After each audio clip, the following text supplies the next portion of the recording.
how to make sure that your new employee feels that they are welcomed, that they have what they need to be able to just get off and start running and start getting things done.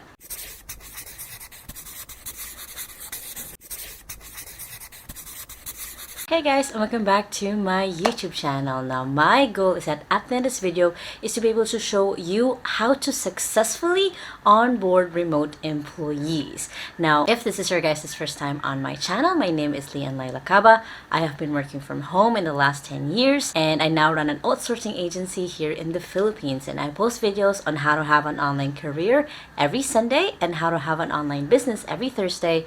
So make sure to hit the subscribe button right there so you don't miss any of my videos. Now in the last 6 years that I have been hiring, onboarding, and working with remote employees, I've created a really good system on how to make sure that they're onboarded the right way. And I'm going to show you guys a little bit of that process of how to make sure that your new employee feels that they are welcomed, that they have what they need to be able to just get off and start running and start getting things done. Now there's 3 different phases that I'm going to go through and talk to you guys about on how to onboard your employee. The first phase is pre-boarding. Second phase is of course then the onboarding, and the first phase is post-boarding. And these 3 phases are different ways that you can make sure that again your employee has everything that they need. You have to keep in mind that as the employer, it is your job, your responsibility to make sure that they have again what they need to get started. So pre-boarding phase is basically when you tell them like, hey, congrats, you're hired, let's start working together. And there's going to be 3 main things that you're going to need to get this part started. First one is you will need to already draft up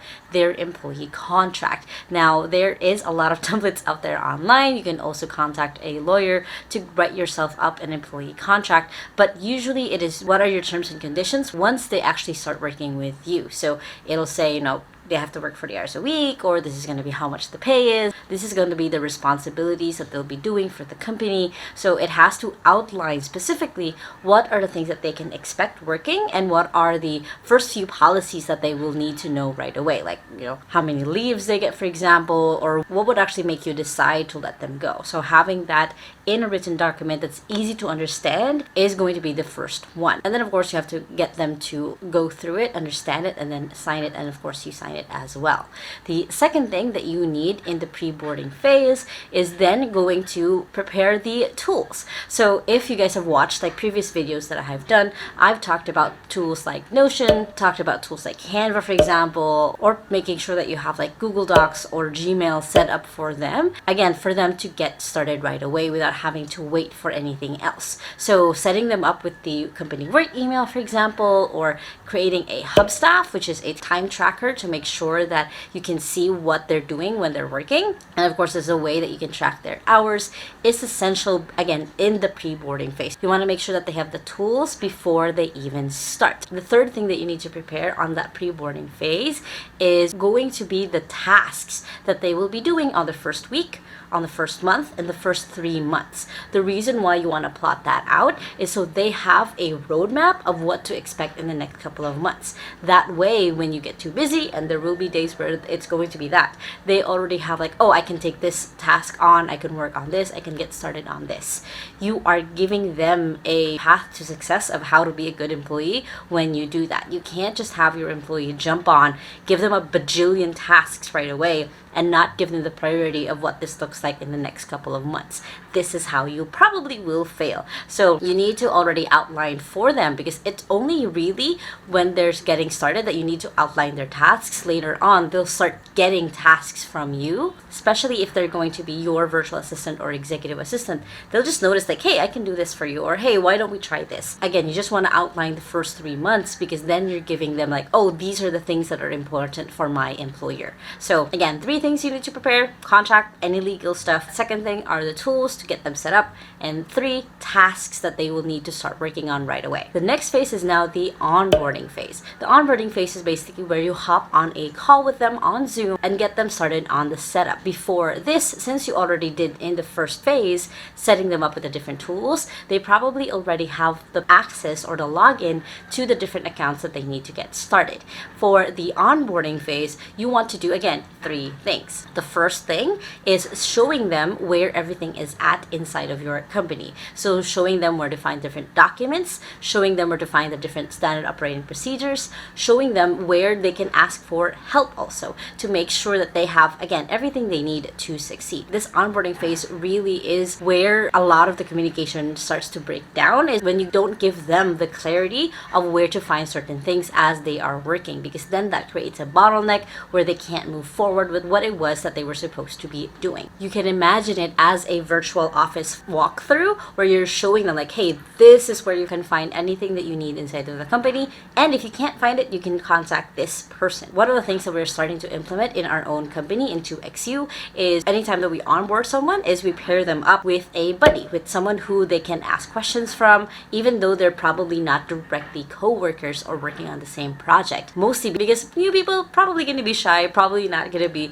so forthcoming, or will ask you for questions, and they will need kind of a little bit of a buffer to ask someone else the questions that will come up as they start working. Next thing that you want to do in the onboarding phase is setting up the routines that they have to do. So this can be meetings that they'll have to attend every day or every week, every month, making sure that they're on like Google Calendar so they know what to do next. Routines could be making sure that they know how to send a daily report of what was done that day, what still hasn't been done, what's going to be done in the next few days, and it's also going to be the study routine. Now, one of the things that we do a lot in CXU is we do a lot of soft skills training, not just the hard skills training. So this can involve leadership skills, communication skills. So what this entails, or what this involves, is making sure that they have a track that they can follow when it comes to them developing their professional skills as well as their soft skills. That way, again, you are not putting in a lot of effort yourself of having to give them like study materials or courses, because you have it all lined up for them, and they can basically just get the ground running on the different training that they have to get started on. And the third thing is actually introducing them to your team. Now, if you guys have a bigger company, it's probably going to be harder, but one of the things that we have done inside of 2XU is we literally just set aside 10 minutes in a meeting to introduce this person, and then that 10 minutes, the different people in the company can ask them questions. This is just a way for them to feel comfortable, to see where everyone else is at, and of course for the team members to be comfortable with them, to see like, oh, this is a new person that we will work with, you know, these are the things that we want to know about them, so we can know like, are they going to join like the gamer community inside of the company, or are they part of the bookworms? So then they can kind of start thinking of this person as one of the coworkers. Now, the last phase is the post-boarding. Again, kind of what I explained earlier in the pre-boarding, where you want to map out the tasks or what they're going to be doing in the next 3 months. In the post-boarding, you are basically just following through what that would actually look like. So it could be making sure that in the first month, you follow up with them and say, hey, how was the onboarding?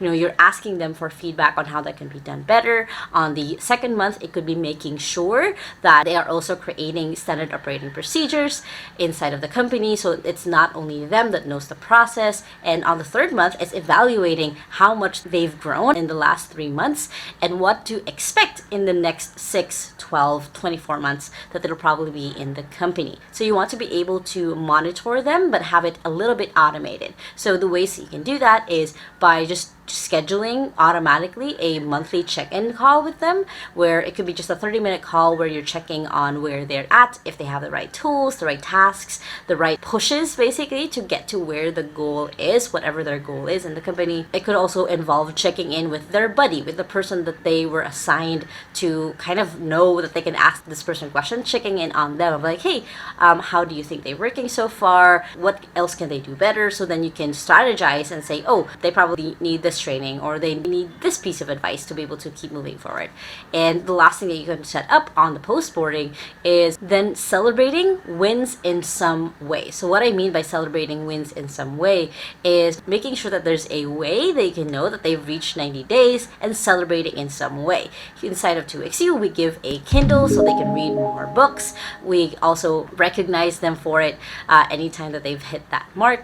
And it's again making sure that they can see the progress that they have done so they can keep going. So that is basically our own onboarding process. So for the post-boarding, it's then, we check on them every month, we check on them every 6 months to see where they're at. Make sure, again, that they have what they need to succeed. Onboarding employees remotely versus in person is not that different, actually. The biggest difference is just you get to do it in your pajamas, and they're probably doing it in their pajamas as well. Now, if you guys like this video, of course, make sure to hit that thumbs up button right there and comment below if you've ever experienced a really good onboarding process with someone else. I would love to know if there's other ways that even we can improve our onboarding system. And if you guys still haven't yet, make sure to hit the subscribe button right there so you don't miss any of my videos every Sunday on how to have an online career, which you can check out right here, and how to have an online business, which you guys can check out more videos right here, and the latest video right here. I hope you guys have an awesome day, and remember that small steps matters, and I'll see you in the next video. Bye!